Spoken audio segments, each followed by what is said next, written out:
வாழை திரைப்படத்தில் காட்டப்பட்ட விபத்தில் சிக்கியவர்களை காப்பாற்றிய இஸ்லாமிய நண்பர்களுக்கு நன்றி கூறுவதாக இயக்குநர் மாரி செல்வராஜ் தெரிவித்துள்ளார். 1999இல் தூத்துக்குடியில் வாழைத்தார் ஏற்றிச் சென்ற லாரி கவிழ்ந்ததில் 19 பேர் உயிரிழந்தனர். இந்த சம்பவத்தை தழுவி எடுக்கப்பட்ட வாழை திரைப்படம் பெரும் வெற்றி பெற்றது. ஆனால் இதில் பலரை காப்பாற்றிய இஸ்லாமியர்கள் குறித்த பதிவுகள் இடம்பெறவில்லை என்ற விமர்சனமும் எழுந்தது.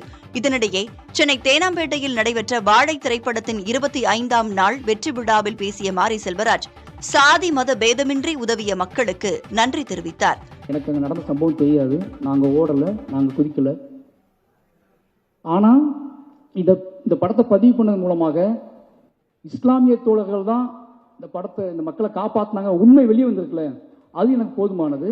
அந்த உண்மையை நான் இப்போ சொல்கிறேன். அப்படி அந்த நாளில் 30 வருஷம் கழித்து ஒரு மேடை போட்டு அன்னைக்கு நன்றி சொன்னாங்களா ஏன்னு தெரியாது.